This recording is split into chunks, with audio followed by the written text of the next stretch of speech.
অনেক বছর পর মার্কেটে চলে আসলাম গজ কাপড় কিনবো। গজ কাপড় কিনে হচ্ছে সাথে ওড়না ম্যাচিং করব, লেস ম্যাচিং করব, করে হচ্ছে মনের মাধুরী মিশিয়ে হচ্ছে আমি জামা বানাবো। আর এইভাবে জামা বানানোটা হচ্ছে আমার কাছে অনেক ইমোশনের একটা ব্যাপার। আসলে এখন এত বেশি ব্যস্ত আর এত টাইম হয় না যে ঘুরে ঘুরে কাপড় কিনে সাথে লেস ম্যাচিং করব, ওড়না ম্যাচিং করব, করে হচ্ছে জামা বানাবো। এখন অনেক লেজি হয়ে গেছি। আজকে গিয়েছিলাম হচ্ছে 2টা জামা বানানোর জন্য। আমি বরাবরের মতো হচ্ছে কখনো 2টার মধ্যে সীমাবদ্ধ না, 3টা জামা কিনে ফেলেছি। 3টা কাপড় এবং 3টা কাপড়ের সাথে কি ওড়না ম্যাচ করেছি, কি লেস ম্যাচ করেছি, কিভাবে বানিয়েছি পুরোটাই কিন্তু শেয়ার করব। এটা হচ্ছে চাঁদনি চক, যেখানে হচ্ছে গজ কাপড় পাওয়া যায় হিউজ টাইপের। এমন কোনো টাইপের গজ কাপড় নাই যেটা আপনি এখানে পাবেন না, বাট একটু দামাদামি করে কিনতে হবে।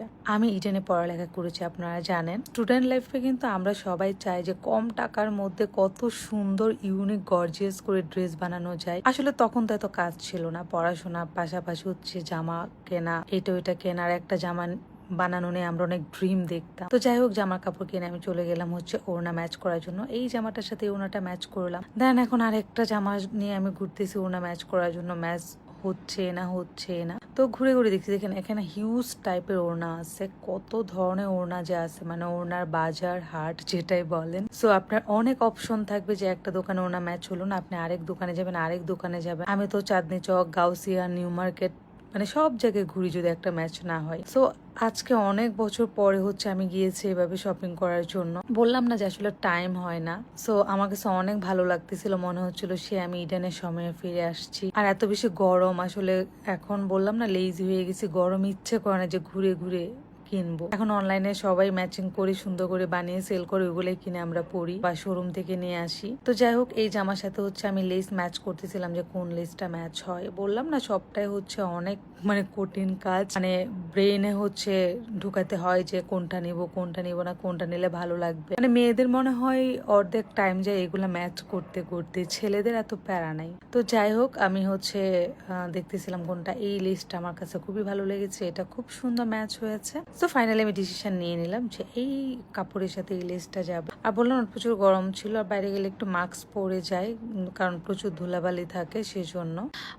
ফাইনালি আমি এই লেসটা নিয়ে হচ্ছে কনফিউশন ছিলাম, এই ড্রেসটার সাথে এইটার সাথে আমি ম্যাচ করতে পারতেছিলাম না, বাকি দুইটার সাথে আমার ম্যাচ হয়ে গেছিল। তো ফাইনালি হচ্ছে এইটার সাথে আমি একটা ম্যাচিং করে ফেলেছি, যে লেসটা আমার মনে হয়েছে যে এটার সাথে এটা খুব ভালো মানাবে, দেন এটা আমি ম্যাচিং করে নিলাম। আমার একটা ফ্রেন্ড ছিল তন্নি, ও খুব সুন্দর ম্যাচিং করে লেস দিয়ে ডিজাইন করে জামা বানাইতো, ওকে আমরা ফ্যাশন ডিজাইনার বলতাম। তো এই যে ফাইনালি আমি অলরেডি বানিয়ে ফেলেছি।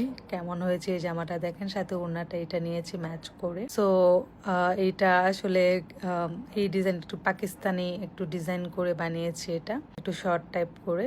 সো কেমন হয়েছে এটা বলেন, দেন আমি আরেকটা ড্রেসে চলে যাবো, আরেকটা যেটা বানিয়েছি। সো এই যে এটা আমি বানিয়েছি, এটা কেমন হয়েছে সেটা আমাকে একটু জানাবেন আপনারা। বললাম না গিয়েছিলাম হচ্ছে 2টা কেনার জন্য, কিনে নিয়েছি 3টা।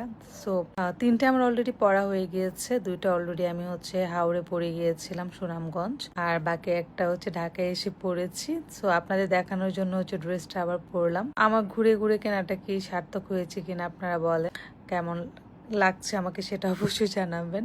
অ্যান্ড আরেকটা ড্রেস যেটা সেটা আমি পরেছি, সেটা আমি পরে হচ্ছে হাওড়ে গিয়েছিলাম, সো সুনামগঞ্জে। সো সেটা হচ্ছে আমি এখানে দেখাতে পারতেছি না, বাট সেটা আমি আপনাদেরকে লাস্টে একটু দেখাতে পারবো। এই যে দেখেন, সো এটাই বারবার দেখাচ্ছে আপনাদেরকে। এটার ফুটেজটা যে কেন বেশি চলে আসছে আমি নিজেও জানি না। সো ড্রেসগুলো কেমন হয়েছে অবশ্যই আপনার কমেন্ট করে জানাবেন। অনেকদিন পরে আমি আসলে একটা লং ভিডিও নিয়ে আসছি আপনাদের কাছে। সো ফাইনাল এই যে এটা, এই ড্রেসটা, এটা